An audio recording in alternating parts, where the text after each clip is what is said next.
Welcome to the Community Living Education Project's Sharing Possibilities for Community Connections Learning event. The Community Living Education Project, also known as CLEP, is a program through Rutgers School of Public Health. CLEP is committed to providing individual guidance, mentoring, and education regarding community living resources for people with intellectual and developmental disabilities living in the state of New Jersey. Today's webinar, So Much Data, Why Does It Matter, is being presented by Ms. Delia Sequeira in collaboration with the Community Living Education Project and the New Jersey Division of Developmental Disabilities. To ensure the highest sound quality possible, all attendees will be muted during today's event. To interact with the host and presenter, please use your question and answer option on the bottom of your screen. Topic-specific questions will be addressed as long as time allows. For consideration to all of our attendees, we encourage you to keep your questions as general as possible. At this time, I would like to welcome Delia Sequeira. Welcome, Delia. Thank you so much, Melanie. All right, welcome everybody. Thank you so much for attending this workshop. Today we're going to be talking a little bit about data and why does it matter? And believe me, data absolutely matters. It's critical for so many of the programs that are implemented, for the possibility of evaluating programs and looking at what possible future changes to programs can be. All right, so on that note, a little discussion about what I do and who I am.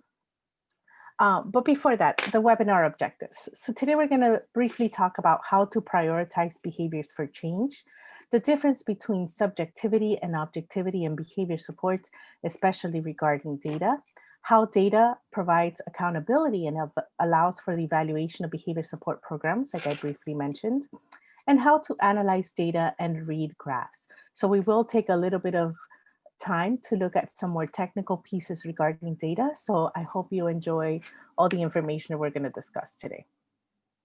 Okay, a little bit about me. My name is Delia Sequeira. I am a board certified behavior analyst. I have been in the field for about 18 years, and most of my time I have worked with adults. My undergraduate work is in ABA as well as my graduate work. And so I've been in the field of applied behavior analysis for a pretty long time. I have been in the state of New Jersey for the past 12 years and worked as a consultant to the developmental centers, and now the last 7 years as a trainer for the Division of Developmental Disabilities. Prior to my time here in New Jersey, I was a Floridian through and through, and eventually moved here. Okay, a little bit about my work with DDD, my current work with DDD.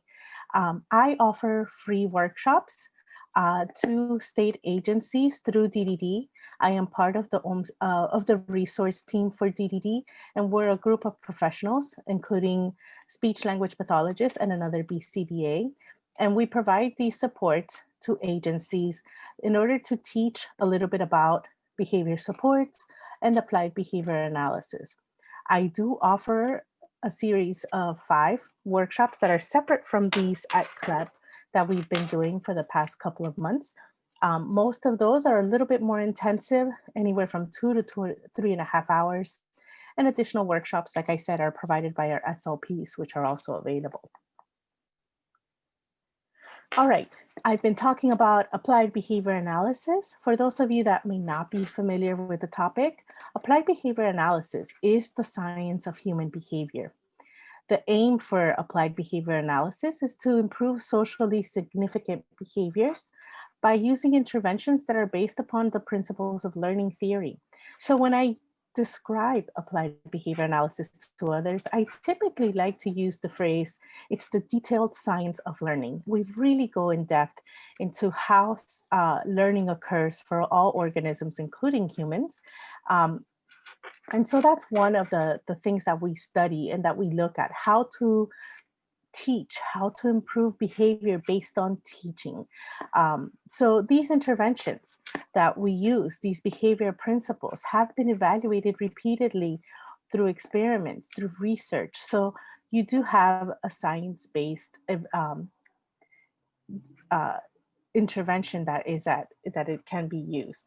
And the science can be applied in many different areas. ABA is not just for working with children with autism or adults with autism or other developmental disabilities.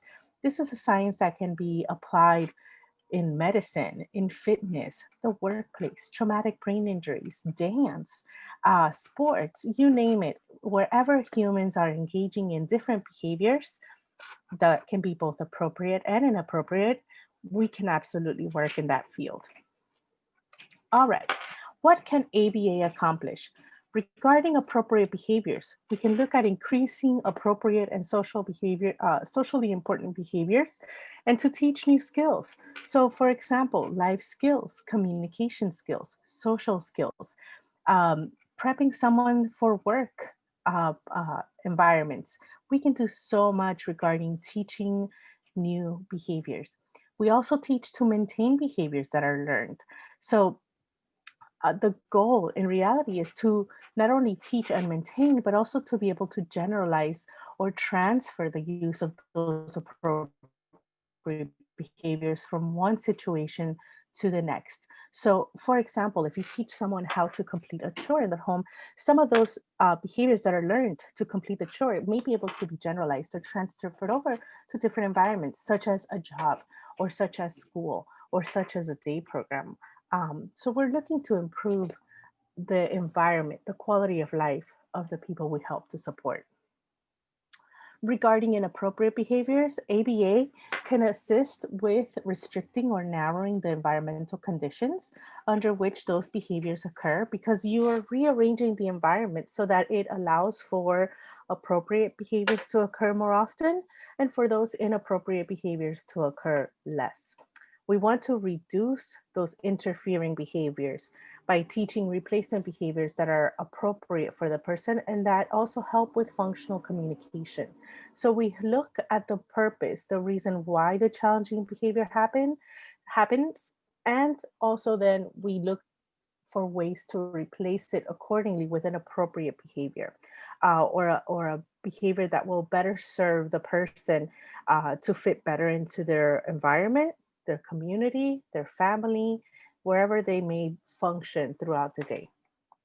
Okay, if you're interested in looking at some of these topics and you haven't attended the previous workshops with CLEP, they are available via YouTube. There are links on the registration page, and you can look back into some of the other workshops that I've done with CLEP in the last couple of months. And some of those workshops do include some basic principles of behavior and other topics that will help to bring all of these concepts together, including today's data workshop. Okay. All right. Why ABA? Why teach, right? So the thing that we want to look at is we want to assist people that we're providing supports for to reach the highest level of independence possible. That's done through teaching, right? We want to help to improve the quality of life, increase noticeable signs of happiness, to integrate into the community with as little stigma as possible, for each person to reach their full potential. And we want to provide the best services while also respecting the person's rights and their wishes.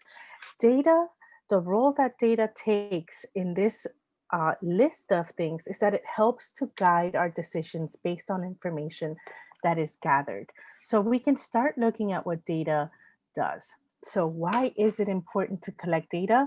Well, data measurement is the central piece to the behavioral approach because it's the first step to solving the problem. We can collect data prior to interventions in order to get a baseline of performance. We collect data throughout the intervention in order to see how that intervention is progressing, whether there is good progress or whether there's regression or worsening. And then we can also continue to collect data after an intervention has been completed to see if there's maintenance or generalization. So data becomes a critical piece in order to evaluate the effectiveness of treatment, programming, teaching skills.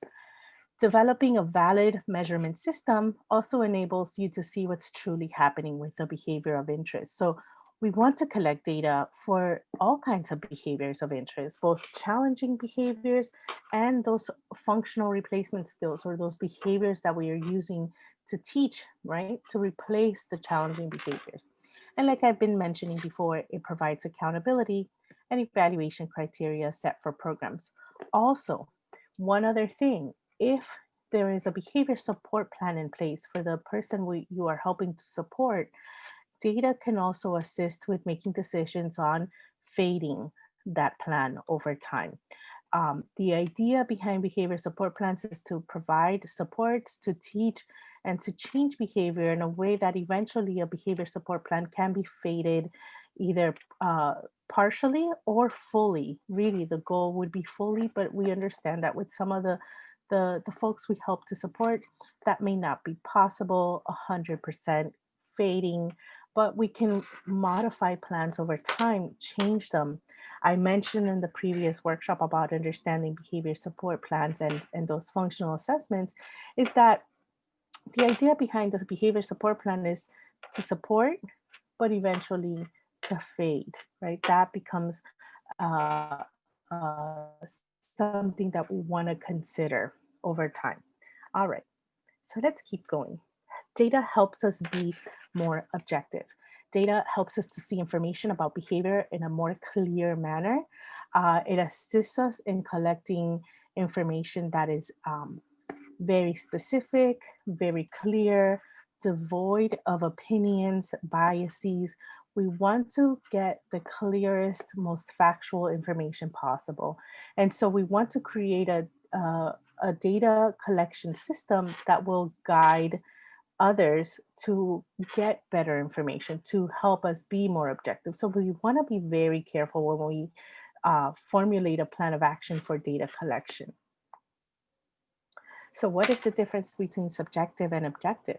Well, subjective means placing excessive emphasis on one's own moods, attitudes, opinions, and it's typically unduly egocentric, right? We think about ourselves first and then how that and that affects how we see the environment around us. When we look at objectivity or objective data, we are looking for information that is not influenced by personal feelings, interpretations, or prejudices. We're looking for information that's based on facts, unbiased, and that it becomes an objective opinion, right? So we want to have very clear, concise, complete system of data collection that can help others become more objective in how they view the environment. Okay, so let's talk a little bit about selecting behavior and data to collect.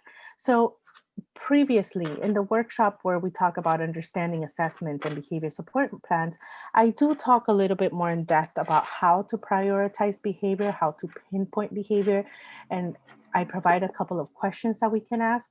I don't do that here because we are a little bit short on time regarding that. This topic can really balloon to hours and hours of discussion regarding data. But today I want to provide you a very concise, bulleted kind of setup for information.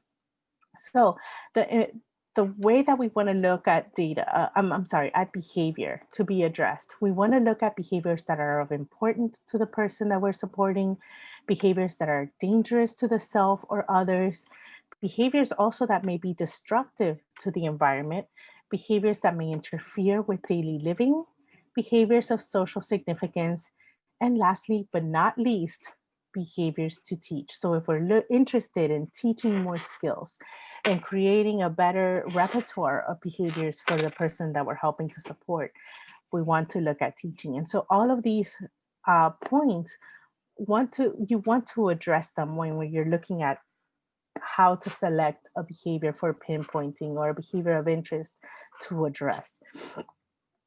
Okay, so how do we start the process? The very first step in creating a data collection system is to pinpoint and prioritize the behaviors of interest that you're looking at addressing, right? You want to be able to pinpoint those behaviors so that you know what you're going to tackle first. And then you start to look at how you're going to define those behaviors so that then you can have a good system of measurement that's formed from those definitions. So we want to ensure that you Your definitions of target behaviors meet the 3 standards of a good definition. It should be observable, it should be measurable, and it should be complete. In the previous workshop, where we talk about behavior assessments and behavior support plans, I provide a lot of information there about this topic as well. So feel free to go back and watch that if you didn't get a chance to. And if you did participate, hopefully you can remember some of the points that we discussed then. All right, so I'm going to give you a little example of a good definition. We want to have clear labels for those definitions, very specific. The thing you want to remember is that you want a behavior definition to be so clear, so precise, that even someone who does not know the person who reads the definition of this behavior, whether it's an appropriate behavior or a challenging behavior, that they can read it and imitate or model that behavior based on the definition, on the clarity of the definition. So in this example, I have a definition of a target behavior for Mark. Mark bangs elbows on the table while sitting down. There are usually about 6 inches between his body and the table. He lifts both arms so that his elbows reach the level of his ears. Then he brings both elbows down hard enough to be heard from about 25 feet away. It can leave red marks or bleeding on both elbows. So the non-example here for the label would be self-injurious behavior. Why should that be a non-example? Why is that a label we shouldn't use? Well, it's too vague, right? Self-injurious behavior can really be anything that the person does to cause damage to their person, to their body. And so we want to be much more specific. In this case, a better label could be banging elbows on table. Yes, it's a little longer, but not that much, but it's a lot more clear, a lot more specific. It doesn't leave a lot of room for opinions, biases, misinterpretations. You know, banging on elbows on table, you can sort of imagine what that might look like. The definition should help you really clarify what that looks like. So Mark leaves about 6 inches away from the table. I've just backed away about 6 inches away from my desk. Lifts both arms so that his elbows are at the level of his ears, and then brings both elbows down hard enough to be heard 25 feet away. Obviously, I'm not going to do something that loud here. I don't want to explode all your speakers, but I'm demonstrating a little bit of what that behavior might look like. I don't know Mark. I've never seen him do this. And so I'm just imitating or modeling what I've read, and it's clear enough for me to be able to do so. And that's what you're looking for with a clear definition of a target behavior. All right, we're going to talk a little bit about baseline data. So what is baseline data? Ideally, before implementing any treatment, baseline data should be collected. This data provides you information about the behavior of interest, whether it's a challenging behavior or an appropriate behavior, regarding the performance level of the person and that behavior prior to intervention. It gives you an image of what that behavior looks like without treatment, so that then you can have a comparison point for the behavior as it changes once treatment is implemented, and for the changes that occur between that behavior and the behaviors that you're trying to teach, or decrease in the case of the challenging behavior. So it's beneficial to collect baseline data prior to putting a behavior support plan in place. The data collected will also provide the comparison point, right, throughout the entirety of the treatment plan. And baseline data will also provide the criteria, like I said earlier, for eventual fading of the plan. So a couple of things about baseline data. Can you collect baseline data for every single person that's being supported? No, it really will depend on the behavior of interest. I say if it's safe to collect baseline data for the person and for others in the environment, do so, right? Anywhere from 3 to 5 data points in order to start seeing some semblance of information, some trend to the behavior. However, if the behavior of interest is really severe to the person, to others, to property, it may not be helpful to collect baseline data. You may be able to get that information from reviews of historical events or treatment notes or different documentation in order to keep the person safe you may not be able to do baseline data all the time. You may be able to do baseline data for precursor behaviors, preventing the big, dangerous, challenging behavior from occurring.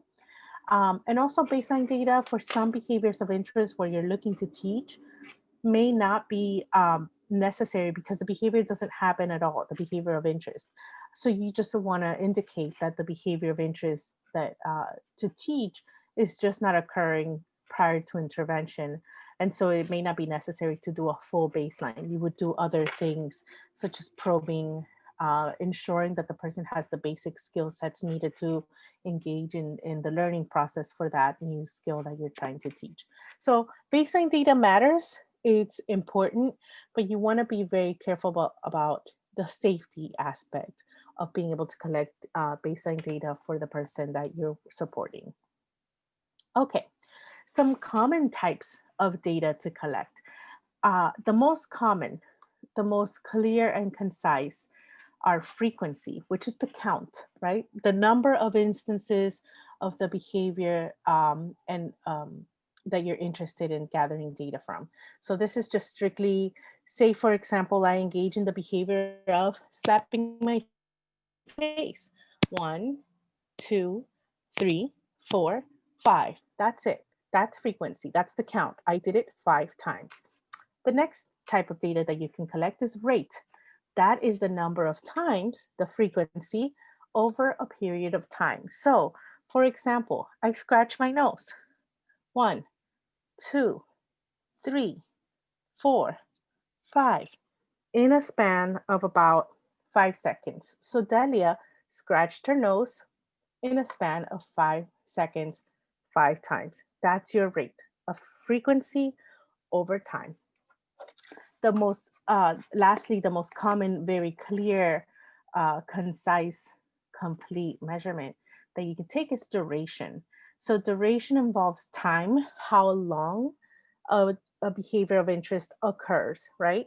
And so duration is typically used for behaviors that don't have a very discrete start stop, very clear start stop.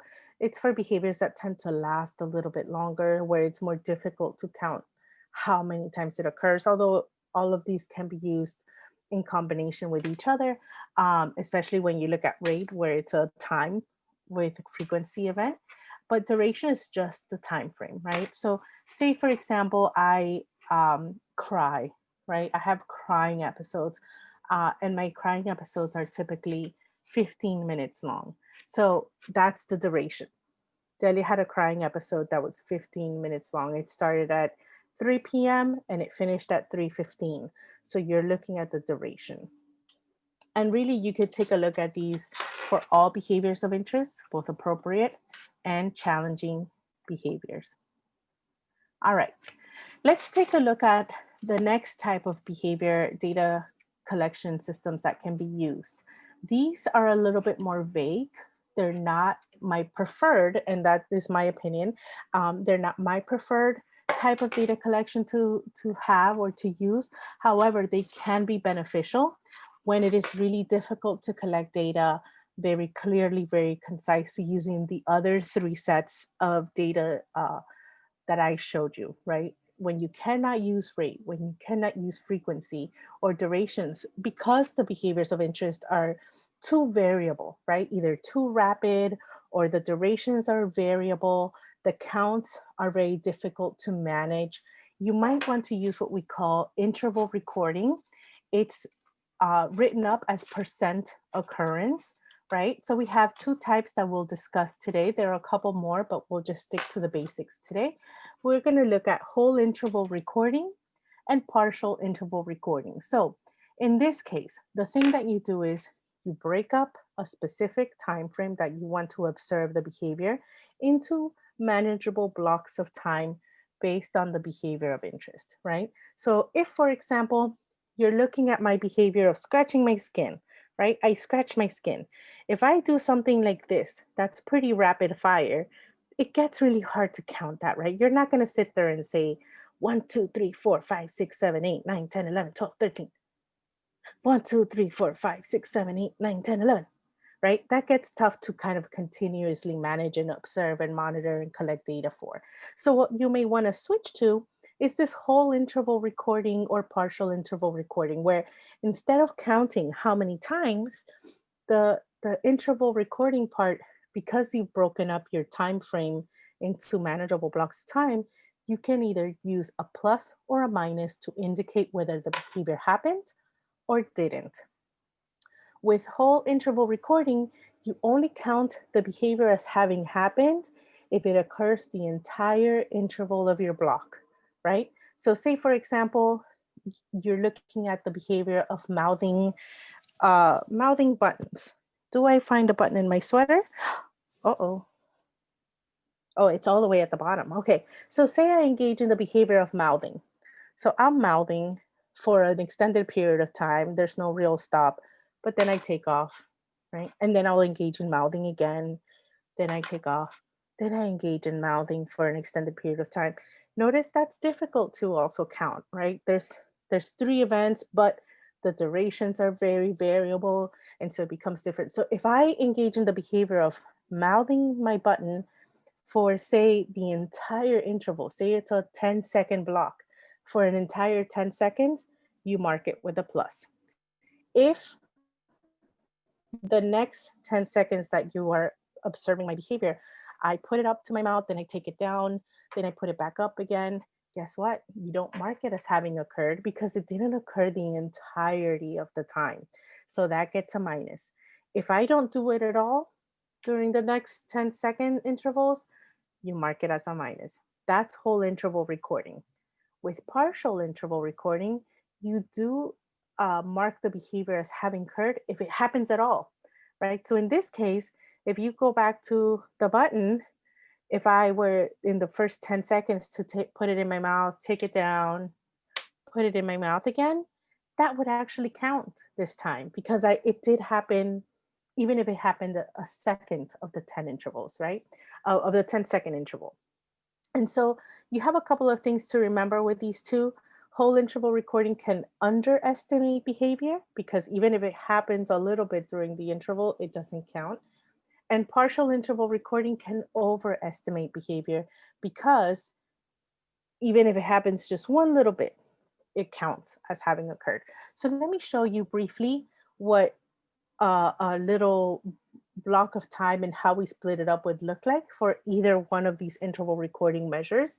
So for example, if you choose to, or if somebody that you're working with chooses to use this, they would break up a specific amount of observation time into blocks. In this case, I've chosen to do 3 minutes because the behavior of interest is pretty rapid fire, like my little scratching my skin.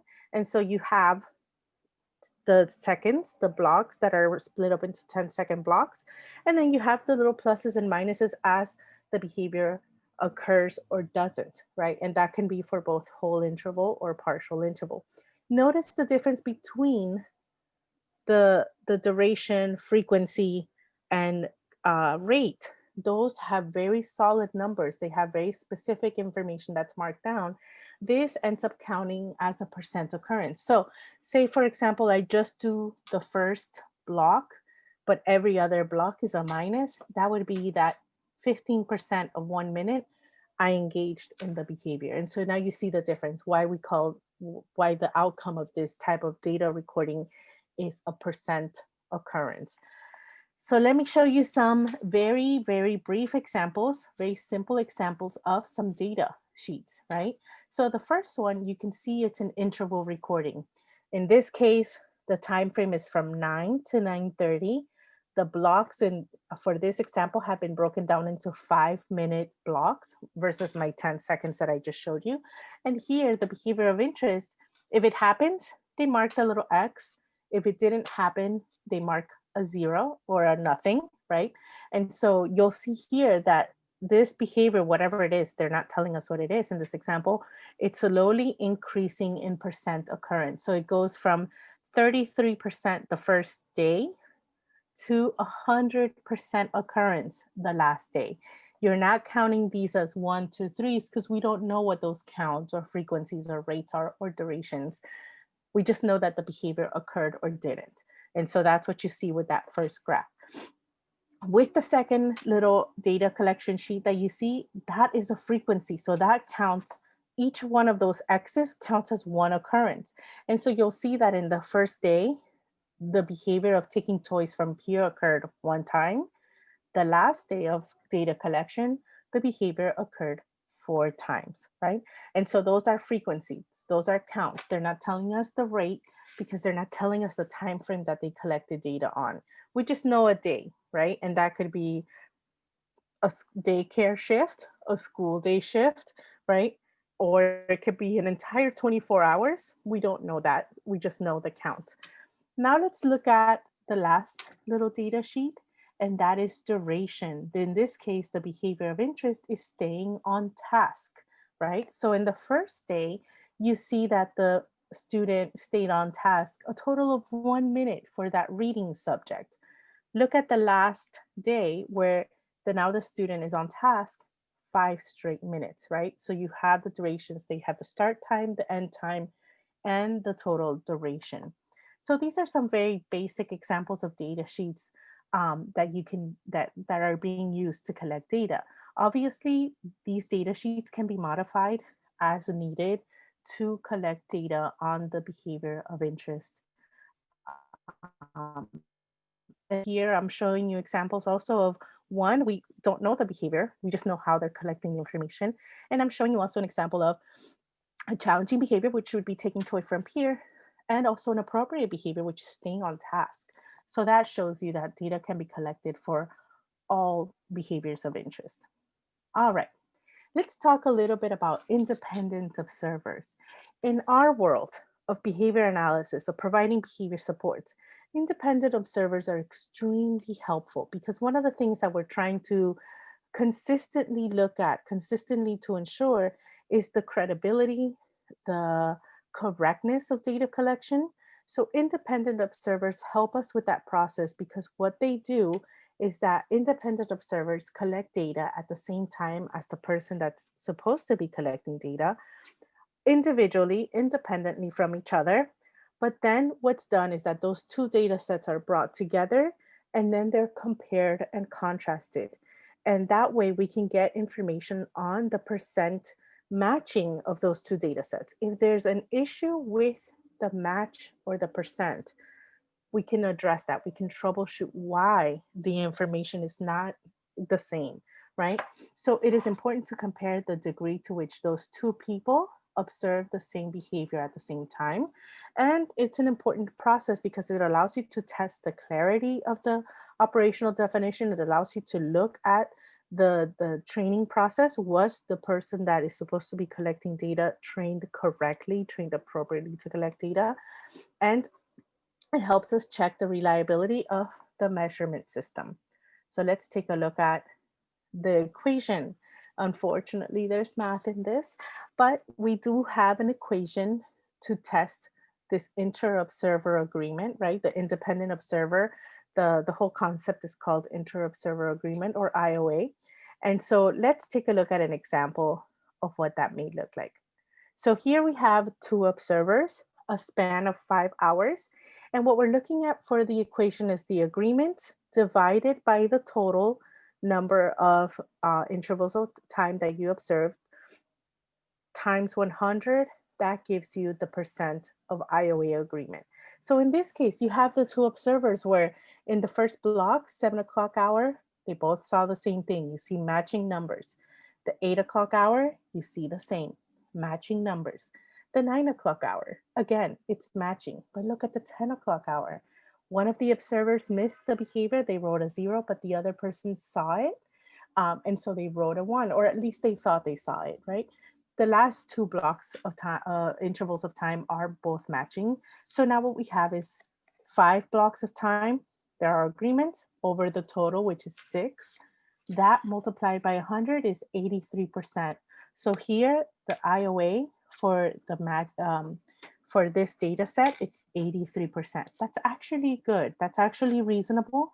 We look for IOAs of 80% and above when we're trying to ensure that data sets are being collected correctly, that the system is effective, and that the training of the staff person that's supposed to be collected has been done well. Anything from 80% and below, not so great. So what do we do when IOA is not at 80% or above? Well, there might be a problem with the definition. It may not be clear enough, so the people that are observing may not be seeing the behavior well or adequately. So we go back, right? I talked about those clear definitions of behavior as being really important. And so that way people can really truly observe the behavior correctly. Maybe the task is too complex for the observer. If we're not careful with the way that we create data sheets or the way that data systems are trained, the person may not know what to do. And so there may be too many behaviors to score, more training that needs to be done in order to help the observer collect data correctly. The observation period may be too long. That's going to be very dependent on the behavior of interest. So either we may want to reduce the periods or add breaks in between if you do require an extended period of observation. The example that I showed you was 5 hours worth of observing a behavior. Well, if it's a very clear-cut behavior that they're not going to miss, and it requires that amount of time to observe, that may be fine. But what if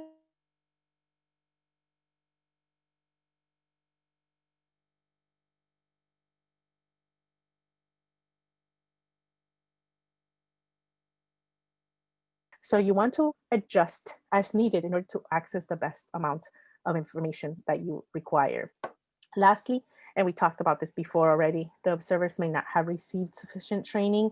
And so again, training, it's another one of those things that you also have to teach the staff that are supporting the person of interest, right? The person that we're trying to help. The staff need to be taught, the staff need to be trained. And so it kind of goes both ways, right? Not only are we teaching new skills or trying to address challenging behavior with the person we're helping to support, but the staff that are also providing those supports need to be taught and trained well to do all these things. Okay, I talked briefly about using historical data or other records, documentation to access data for baseline when it's not appropriate to do baseline, but also you can do the same for IOA. Say, for example, you are not able to do inter-observer agreements with another person. You may also be able to do by cross-referencing records for reliability of data collection. So you can look at active treatment notes. Was the event written down in the active treatment notes or in an unusual incident report? And does that match the data set that the staff filled out? So you want to be able to have different sources also for possible IOA. Okay, let's keep going. Oh, okay. So now we get to analyzing data. My favorite part of the whole process is once you've collected data, what do you do with it? What do you do with all those raw data sheets with information that's just written down from someone? Well, it's time to analyze. And so the way that we do that, the best way that we've discovered to do that is to graph it. The visual analysis of data really, really helps to assess what's going on to get the best information possible. We can put this information in tables, but it's really not going to be as helpful. Graphs are truly the way to go. So let me give you an example of what that might look like. So here it is, a table versus a graph. We have a challenging behavior hitting others. If you look at the table on the left-hand side, this table is very complete, right? It gives you the total of times that the person hit others in the month, right? You have a quarterly total, a quarterly average. You continue to look at the next quarter with more information. And again, you get a quarterly total, a quarterly average. One of the things that I've noticed is that when I've worked with medical teams, especially psychiatric teams, they are very big fans of this kind of information. But look at the right-hand side, and now that information, that data transferred over to a visual graph. It's much more clear. You are able to see what's going on with the behavior better than in the table, right? In the table, it just looks like numbers. You see an increase, but in the graph, you really get a handle for what's going on. And as a behavior analyst, when I see this graph, I am able to determine better time frames to intervene, right? To start asking questions. For me, it really will depend on the severity of the behavior. So, say, for example, hitting others is hitting others to the point of breaking noses. Well, guess what? January, February, great, no hits. But look at March. There's like maybe three, right? Based on the scale. I want to know what's happening there, right? I'm not waiting until July where there's been 25, 28. I'm going to say 28 hits. I want to know what's happening in March, right? If the intensity of the behavior is big, if the intensity is small, right? The intensity is low. Maybe they're just hitting to the point of bruising someone else. I ask questions in March, see what's going on, right? I become very happy in April when it goes back down to zero. But guess what? In May, it goes back up to the same levels as March. I'm definitely asking questions in May to see what's going on, how we can change the behavior, what we can do to the environment to modify the behavior of interest. Uh, Definitely shore up or strengthen the teaching skills to replace the behavior of hitting others. If I waited to June, it's too long. If I waited to July, that's definitely too long, right? So look at what the graph can do for us. Provides us a better image of what's happening with the behavior of interest. So let's talk a little bit about graphs. What are the benefits of graphs, right? The purpose and the benefits. Well, communication. It provides that information that you need to make this to make decisions, right? You get to see the information that's collected from raw data sheets in a very clear manner. You can see the relationship between what's going, the environment and the behavior of interest. It summarizes that data that's collected and it facilitates analysis. Like I said before, it allows you to investigate more because you're seeing what's going on very clearly. All right, so we're going to talk a little bit about parts of a line graph. We have the horizontal axis, right? So the horizontal axis right here, we have the vertical axis. The horizontal axis is also known as the x-axis, and the vertical axis is also known as the y-axis. We have condition change lines, condition labels, and I'll show you what those look like in the next slide. We have data points, data paths, and figure captions. So let me show you a little graph that I created, which is a very idealized graph. You have the y-axis or the vertical axis where the frequency is marked. So you have 0 to 6. The x-axis or the horizontal axis, which has the solid dates, right? The stable information here. So in this case, it's dates. We have the legend, hitting others, asking for a drinks, indicating that hitting others is the blue line with the little diamond for the data point, and asking for a drink with the orange line and the little square for the data point. So we have the data points, right? Both the diamond and the square in blue and in orange. You have the data path. The lines connecting each data point are the data paths. Now let's take a look at these two things, the condition lines and the condition labels. So the condition lines are very cool. These things I think should be used in almost every graph. It allows us to split up events of importance that we need to look at when observing behavior change. So in this case, I have Jane's target behavior, right? We have baseline for these two behaviors of interest. So we've marked with a little condition line or condition label, the baseline. It says baseline at the top of that first segment. Then we split the graph with a condition change line. That means that a new condition has been added to this entirety of her environment, to her treatment. And so now what we have is intervention 1. Ideally, you should not connect data paths between the two different segments because you want to be able to have a clean visual of what that next condition will do to the behavior. So in this case, we've added an intervention and now we see what effects that intervention has on the behaviors of interest. We notice that there's not a lot of good change here. So a quick change in intervention is done. So we add another line And now we label that intervention 2. And now we're able to see what intervention 2 is doing to the behaviors of interest. So now you see that this is better. Intervention 2 is working more. We're seeing an increase in asking for a drink and a decrease in hitting others. Condition change lines are really beneficial. You can use them for almost anything, not just describing the changes in interventions or going from baseline to intervention. You can use them for events in the person's life that might have an effect on behavior and you want to see what's happening. So, say, for example, somebody is put on a new medication. You may want to add, no matter where it lands, right? You may want to add that line. So, say, for example, Jane gets a new medication on January 5th. You see how it's right in the middle of intervention 1. That's okay.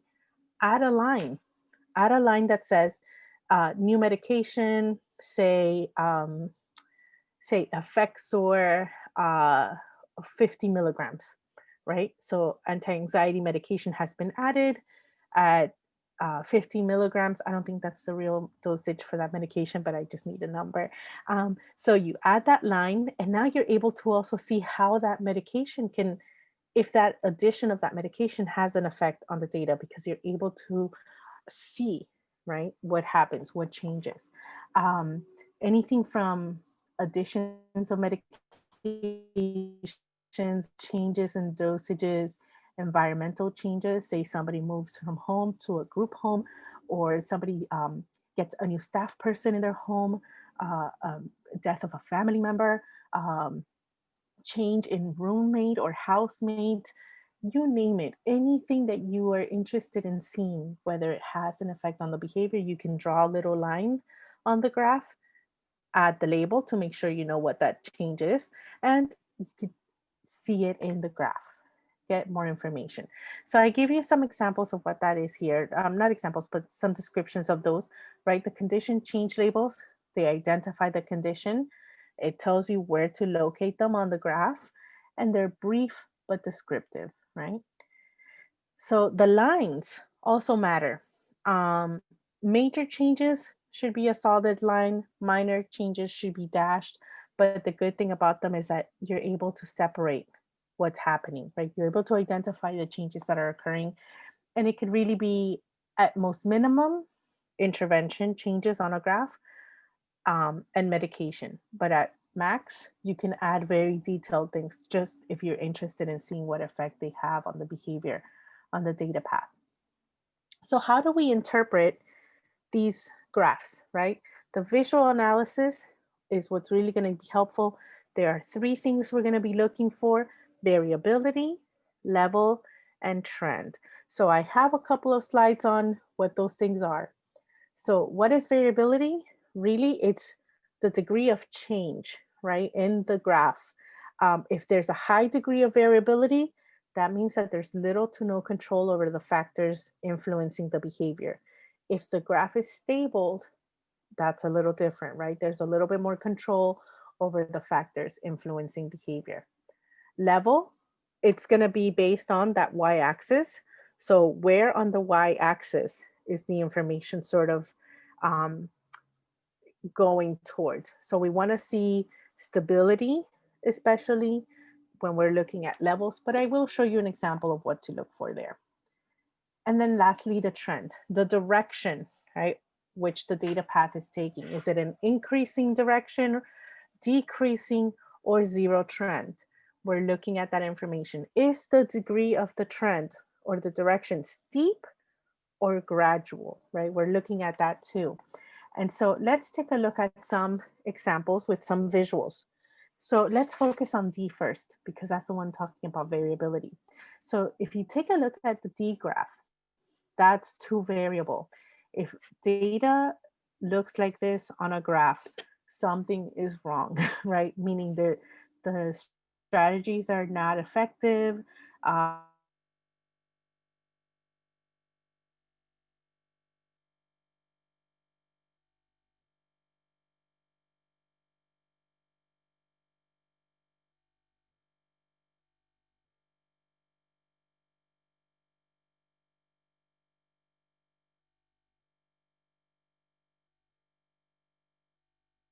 there's a stability to that data.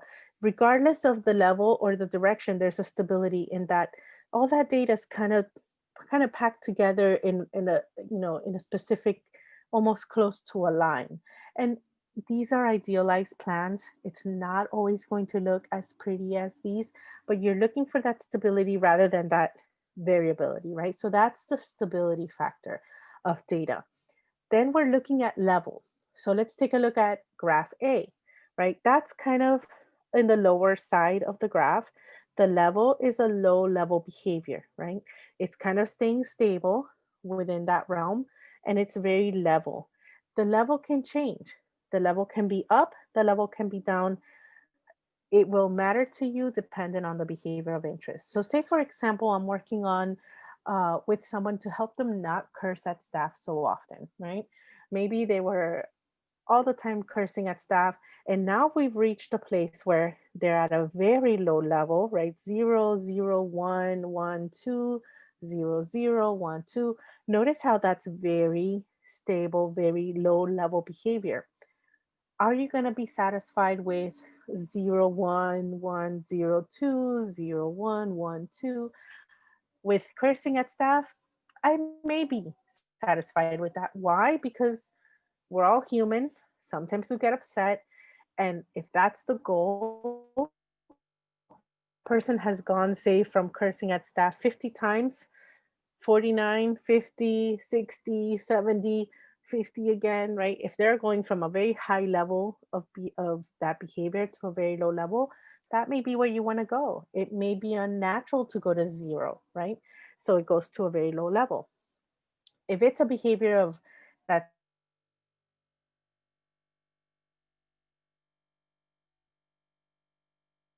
going out as the goal, right? Getting level, but zeroed out.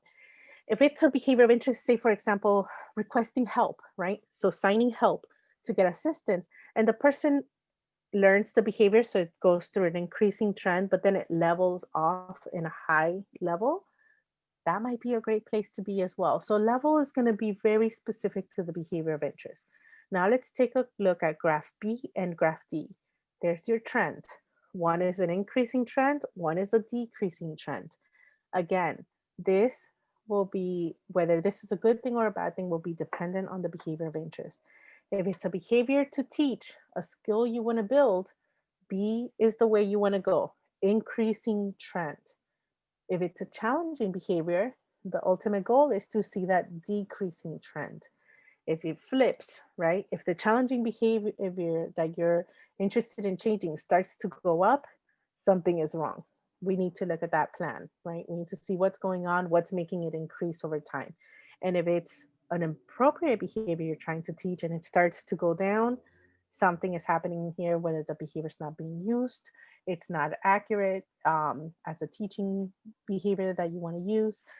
Maybe the plan's not being implemented, but something's letting you know it's not going in the right direction. And this is a very steady state increase. The trend can be really steep or it can be more gradual, meaning it can be fast, right? The change in the behavior, or it can be slow. And so that's what the steepness and the gradual changes will tell us as well. So hopefully this has been a little helpful in looking at some graphs. So what I'm going to show you next is some real graphs. These are daily graphs for clients we served at a developmental center 10 years ago. There's no information there that you will be able to determine who it is. But I want to show you these daily graphs 7 months, just so that you could see what a real graph might look like for someone, especially a daily graph. I really like daily graphs because they give me very clear, specific information. What happens when people use monthly graphs? The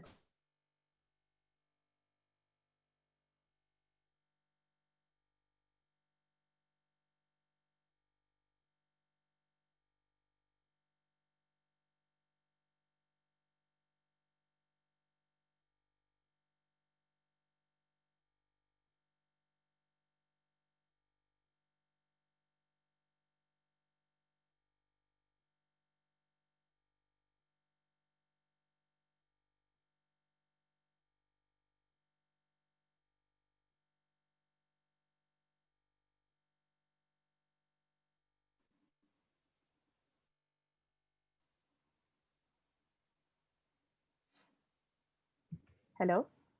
Delia. I apologize. Don't apologize. Yes, I'm sorry. I got disconnected, guys. It's totally fine. We're still live. So if you want to bring your chart back up, that's Okay. perfect.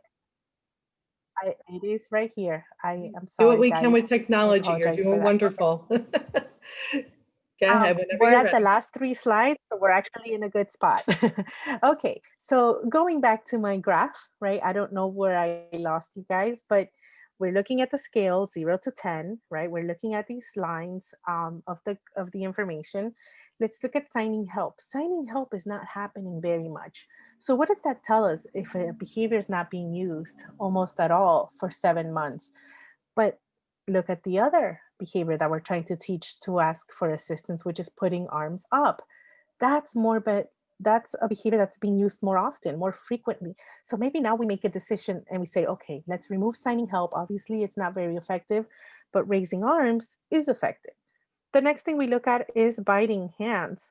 So in this case, biting hands is happening actually at a very low, stable rate, just like everything else. Because if you look at it, most of the behaviors are happening between 0 and 3. So although it looks variable, just by looking at it, you have to look at that scale, that 0 to 10. Most behaviors are happening within that span of 0 to 3. What we do have is some outliers, some challenging uh, days where biting hand occurred 7 times, 8 times, 6 times. Guess what a daily graph allows me to do? Go back to those days, interview staff, look at treatment notes, see what was going on in those days that allowed that behavior to go that high, right? That evoked that behavior at that level. So we can change things. We can discover more information to help the person so that they don't have to bite their hands so often on regarding certain circumstances. So that's an example of a real life graph. Here's another example. What we have here, one line blue, grabbing, hitting, or pulling hair of others. Line pink, banging doors or windows. And the last one, meal refusal. So again, it's another daily graph, 7 months. What we see here is actually really cool, right? We have a little burst of behavior at the top, at the beginning of that graph, but look at what happens gradually. All those challenging behaviors decrease drastically. So this may be a plan that's very successful where the person is no longer engaging in the behaviors of interest, the challenging ones, because the plan's being implemented well. But there are a couple of things I want to bring up. Again, the scale, right? Always want to look at that scale. This time it's 0 to 45. The other thing I want to address, the legend. If you notice, the blue data path looks at 3 different behaviors: grabbing, hitting, or pulling hair of others. That shouldn't be. Each line should be an individual behavior of interest, whether it's a challenging or appropriate behavior. Um, and in some cases, you might want to graph information on psychiatric symptoms. Again, each of those also get their own line because you don't want to have any confusion regarding which behavior is happening at what time, right? The blue line tells me that all these 3 things are happening, but I can't tell you which one is the one that's happening the most or least on that blue line. So separating them matters. Let's take a look at the last graph. Um, this is a big no-no, right? Look at this graph, how complex it is, how confusing it gets. There are 7 behaviors of interest, all challenging behaviors being tracked here. The only thing I can determine, right? And again, it's another daily graph, 7 months again. Actually, this one's 6 months. We see our scale 0 to 20. What we do see is there's sort of a gradual increase of behaviors over time. And then later on, like a big burst. Either they added new behaviors and didn't mark it with a line, or those behaviors started happening all of a sudden. And so what we know is that things are getting progressively worse. And that's about the only good thing I can tell you about this graph, because the next thing that we need is to split this graph a little bit more. You want to have a clearer version of this graph, and probably separating it into maybe 2 or 3 different graphs would be better. So you can see the behaviors much more clearly, determine what's happening, add some condition changes, uh, just like this one and all the other ones, because that'll be able to tell you what's going on, right? Um, Also, when you do split graphs, ensure that the scale remains the same for all three graphs. That way you're able to see the same scale for all three and then really determine what differences or similarities there are in each of those um, graphs, like as you split them. So that's an important piece to remember. Okay, so we are done with the graph. All those three graphs that I gave you were our last setup, our last little discussion on looking at graphs. If you go back to my sort of idealized version, Jane's graph, that's sort of what you want to see. That it was a very, very simple version of that, but you want to aim to that side versus this last graph that we just saw, right? This last graph was very confusing. I would say that maybe this one is a good one as well, with the exception of the three behaviors in one line. This one is also probably an idealized version. I would want to see some condition changes to see if there's anything that is going on, right? That's letting us know some more information about the behavior of interest.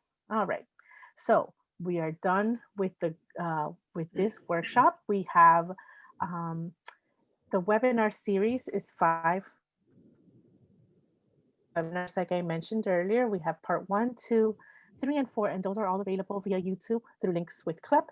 And I will say thank you to everybody for being here today. Thank you for spending an hour with us. And if you have any questions, please feel free to email me. I will gladly answer questions to the best of my ability. And now I send it right back to Melanie. Delia, thank you so much as always. Delia, we have some great questions coming in. So one of the questions I think, since you're just starting to get off of the graph slide, someone's asking, how do you choose the number of occurrences on the axis? It's gonna depend on that baseline data, right? So that I think is and also I can't lie, Excel will often determine that for you as you enter data on Excel. Based on the totals that you're entering, the Excel will automatically make the scale for you. But it's something that you can also, if you're doing things by hand, you can determine that via baseline. So if you have, say, a day's worth of observation of the behavior and you see it, or maybe a couple of days, say 2 to 3 days. This is why baseline, when it can be done safely, you should have 3 to 5 data points. And that could be either hours, days, sessions, because that way you're able to see a pattern. So say you've observed someone for a couple of days and reliably they're engaging in the behavior, say at least 45 times in a day. Well, your scale is probably going to be 0 to 50.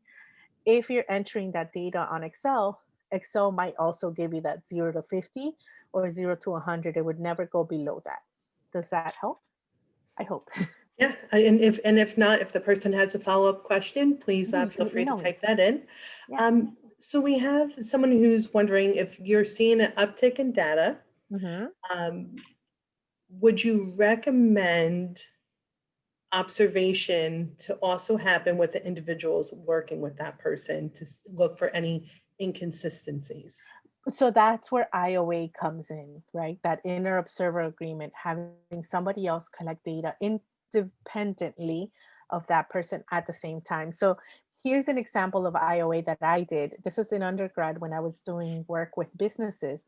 Uh, I had a partner in my project. We worked at Boston Market and we were collecting data on, we didn't work at Boston Market. We were doing a project with Boston Market for performance, and we were collecting data on the performance of staff behind the counter.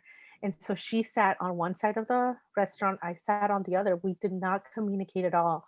We collected data on the behaviors that we were interested in. At the end of the session, we came together, looked at both of our data, and saw the differences. So IOA helps in that sense, in that you can sort of get some information regarding how others are collecting data based on what you need, right? Based on what's needed for the plan.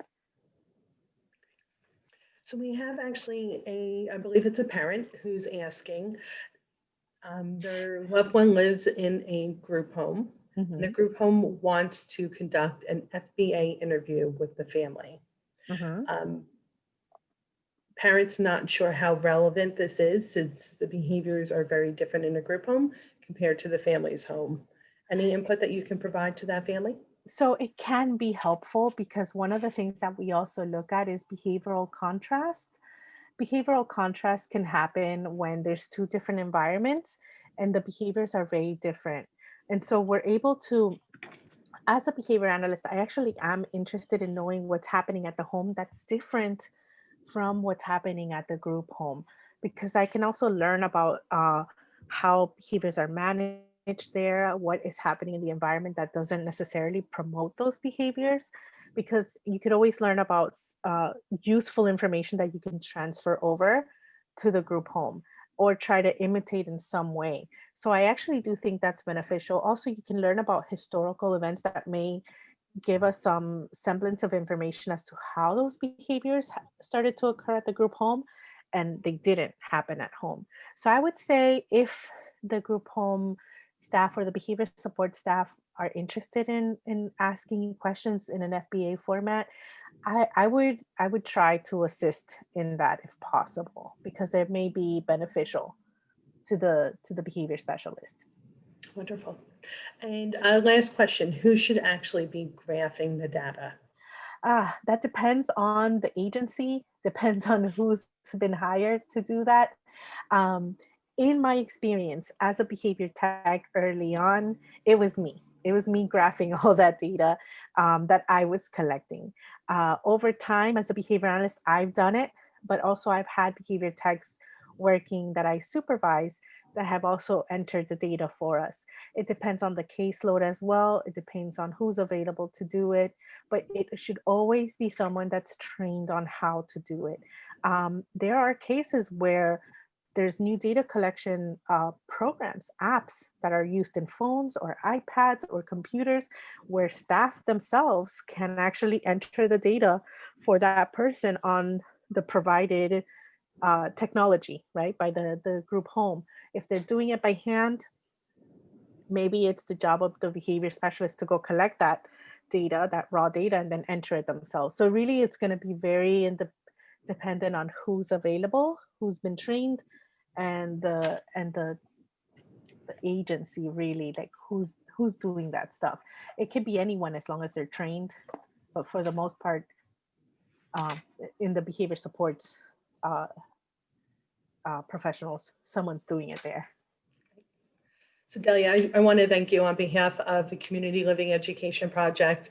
I think this webinar series has been extremely helpful to our community, and that's professionals, parents, teachers, group homes. It really has been a beautiful series that we are happy that you were so willing to collaborate with us for this session. So we thank you for that. You're so very welcome. I Thank have you. one last point Sure. about collecting data. If you are asked to collect data, whether you're a parent or a caregiver, and it becomes really difficult, just remember data is really important. And what you want to do is try to find the best kind of compromise, happy medium place where data can be collected, because it is necessary to make decisions, right? It guides the treatment plan. So don't dismiss data as something that's not important or trivial or annoying to do. If you find it difficult, find that compromise. Talk to the behavior support plan specialist or the behavior specialist that's asking you to collect data, and find a place where it can be done. So that's one more thing I wanted to say. I apologize for Don't that. apologize. I think that that's great information to share. Yeah. And just so everyone knows, this series is complete. We're really hoping that, Delia, we would hope in the future that we'll be able to collaborate on future Absolutely. sessions. Again, this was wonderful for everyone involved. For everyone in attendance today, we will absolutely make sure to send out the whole series to you again once the last session is archived on the website. And just as a reminder, a brief survey is going to pop up on your screen as we are signing off today. It might take 30 seconds to complete. It's the information that you provide to us that allows us to better serve your needs in the future. So everyone, please be healthy, be well, have a wonderful holiday. Delia, again, thank you so much. You're so welcome. Thank you so much, Melanie. Thank you, everybody, for attending this Thank you workshop. for joining us. Bye-bye. Bye-bye.